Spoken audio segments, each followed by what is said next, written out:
কাশফুল মাহজুব, দাতাগঞ্জে বখশ হাজবেরি রহমতুল্লাহ আলাইহে ওয়াসাল্লাম। আল্লাহর পথের অন্তরায়। আল্লাহর আনুগত্য হয়ে চলার পথে মানুষের নিকট যেসব অন্তরায় বা বাধা বিপত্তি এসে দাঁড়ায় তাসাউফের ভাষায় তাকে হিজাব বলা হয়।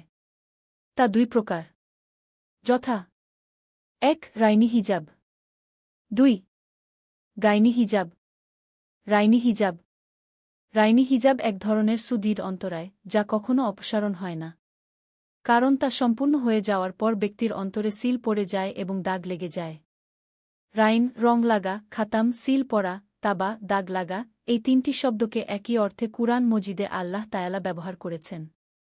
যেমন আল্লাহ বলেন, সূরা আল মুতাফফিফিন, সূরা নম্বর ৮৩, আয়াত ১৩-১৪। যখন তাদের নিকট আমার আয়াত তেলাওয়াত করা হয় তখন তারা বলে থাকে, তো পৌরাণিক কেচ্ছা কাহিনী। কখনো নয়, বরং তাদের অপকর্মসমূহ রঞ্জিত হয়ে তাদের অন্তরে বন্ধন হয়ে গেছে।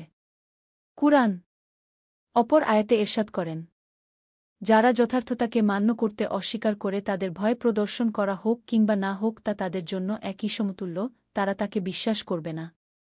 আল্লাহ তাদের অন্তরে সিলমোহর অঙ্কিত করে দিয়েছেন এবং তাদের চোখে পর্দা পড়ে গেছে। তাদের জন্য মর্মান্তিক আযাব রয়েছে। সূরা আল বাকারা আয়াত ৬-৭। এই সম্পর্কে অন্য আয়াতে বলেন, তাদের ওয়াদা ভঙ্গ করা এবং এই জন্য যে তারা আল্লাহর আয়াতকে মিথ্যা বলেছে এবং বহু নবীকে অন্যায়ভাবে হত্যা করেছে। আর বলে, আমাদের অন্তর গিলাফে সংরক্ষিত, অন্তর্করণে সংরক্ষিত বলে না। বরং তাদের অধীন বস্তুকে উপাসনা করার কারণে আল্লাহ তাদের অন্তর্করণে ছাপ মেরে দিয়েছেন। তাদের মধ্যে খুব কম সংখ্যক লোকই ঈমান গ্রহণ করে। সূরা আন-নিসা আয়াত ১৫৫। উক্ত আয়াতসমূহে আল্লাহ যাদের কথা উল্লেখ করেছেন তাদের অন্তরেই আল্লাহ তায়ালা রাইনি পর্দা টেনে দিয়েছেন। কিছু লোকের কৃতকর্মের কারণেই এ জাতীয় পর্দার সৃষ্টি হয়ে থাকে। এমন নয় যে তারা সঠিক পথের অনুসারী ছিল, অথচ আল্লাহ তাদের উক্ত পথ পাওয়া হতে বঞ্চিত করেছেন। তাই আল্লাহ তায়ালা এই প্রসঙ্গে স্পষ্টভাবে উল্লেখ করেছেন, যখন তারা নিজেরাই হিদায়াত অবলম্বন করেনি তখন আল্লাহ তাদের অন্তরকে বক্র করে দিয়েছেন। সূরা বনী ইসরাইল। আল্লাহর নিয়ম নয় যে অসৎ পথের পথিককে জোর জবরদস্তি করে হেদায়েত করেন।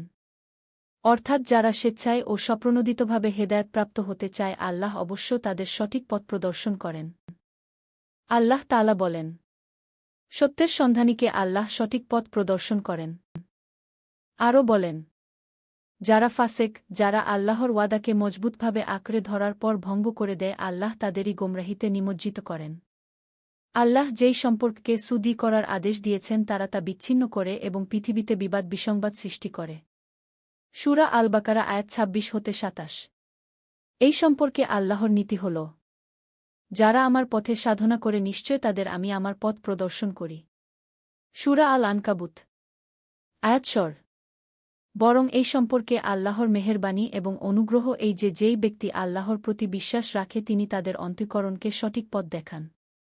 এর চেয়ে আর কি অনুগ্রহ হতে পারে যে আল্লাহ তার কিতাবকে সর্বদিক হতে সংরক্ষণ করে মানবজাতির হাতে সমর্পণ করে বলেছেন, এটি আল্লাহর গ্রন্থ, তাতে কোন ধরনের সন্দেহ নেই। এটি পরহেজগারদের পথ প্রদর্শন করে কি? সূরা আল বাকারা আয়াত ২। নবী করিম সাল্লাল্লাহু আলাইহি ওয়াসাল্লাম এরশাদ করেছেন, মানুষ যখন কোনো অন্যায় করে তখন সেই কৃত কাজের ফলে তার অন্তরে একটি কাল দাগ পড়ে যায়। অতঃপর সে যদি ওই পাপ থেকে তওবা করে এবং ভবিষ্যতে কোনো পাপ কাজ করা হতে বিরত থাকে তখন অন্তঃকরণ পরিষ্কার হয়ে যায়। নতুবা সেই দাগ বাড়তে বাড়তে সমস্ত অন্তঃকরণকে ঘিরে ধরে এবং কালো করে ফেলে। সুতরাং এর প্রতিকার সত্যিকারের তওবা। এই ব্যাপারে পরে বর্ণিত হবে। অপরদিকে গাইনি হিজাব বাহ্যিক হিজাবের বিপরীত। এটা এক প্রকার শারীরিক হিজাব। মানুষ কিছুটা পরিশ্রম করলে এবং আল্লাহর দিকে ধাবিত হলেই এই বাধা দূর হয়ে যায়, যেমন উপরে বর্ণিত আয়াতে প্রকাশিত হয়েছে। এই জাতীয় অন্তরায় কমবেশি সবার মধ্যেই হয়ে থাকে। তা অপসারণ করার নিয়ম হল মানুষের সত্যিকারের আল্লাহর প্রতি মনোনিবেশ করা। তার জানা মতে যেসব কাজ দ্বারা আল্লাহর নাফরমানি করা হয় তা বর্জন করা। আল্লাহ যা কিছু ফরজ করেছেন এবং যা তার পছন্দনীয় তা যথাযথভাবে পালন করা। নতুবা এটা তো সকলেই জানা যে যেই ব্যক্তি সত্যের সন্ধানী না হয়, তাকে সন্ধান করার দরকার মনে না করে এবং তা পাওয়ার জন্য শ্রমসাধ্য হয়, সে কিভাবে হেদায়েত প্রাপ্ত হতে পারে? যে ব্যক্তি নিজের অসুস্থতা সম্পর্কে উদাসীন তার পরিণতি সম্পর্কে অন্তর এবং বাড়ির সম্মুখে হাসপাতাল থাকা সত্ত্বেও চিকিৎসা না করায় তবে তার পরিণতি কি হতে পারে? তাই আল্লাহ তায়ালা বলেন, ওই সকল লোকেদের আল্লাহ তায়ালা কিভাবে হেদায়েত দান করবেন যারা ঈমান গ্রহণ করার পর কুফরিতে লিপ্ত হয়, অথচ সে সাক্ষ্য প্রদান করেছে যে রাসূল সত্য। সব কিছুই তার কাছে প্রকাশ লাভ করেছে। এমন অত্যাচারী লোকেদের আল্লাহ সঠিক পথ দেখান না। সূরা আলে ইমরান আয়াত ৮৬। তাই ঈমানের নেয়ামত ও ধর্মের পথপ্রাপ্ত হওয়ার পর উদাসীন থাকা এবং আল্লাহর আজ্ঞানুবর্তিকে গ্রহণ না করা মানুষের পক্ষে খুবই মর্মান্তিক কাজ। মানুষ যদি তার এই অবস্থার পরিবর্তন সাধনে যত্নবান না হয় তাহলে তার জন্য সন্দেহজনক যে তার এই গাইনি হিজাব রাইনি হিজাবে পরিবর্তন হয়ে যেতে পারে। এই দ্বিবিধ হিজাবের পার্থক্য এরূপ ভাবুন যে একটি প্রকৃতপক্ষে পাথর যা কখনো আয়না হতে পারে না, দ্বিতীয়টি মূলত আয়না। মরিচা ধরেছে, একটু ঘষা মাজা করলেই ঠিক হয়ে যেতে পারে।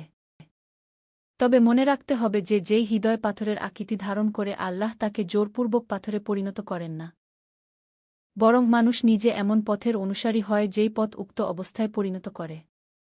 নতুবা যথার্থতা তো এই যে সকল শিশুই ইসলামের প্রকৃতির উপর জন্মগ্রহণ করে। মুয়াত্তা ইমাম মালিক। যদি আমার এই ভিডিও ও অডিও ভালো লাগে দয়া করে জানাবেন। কোথাও ভুল হলে সেটাও জানাবেন প্লিজ।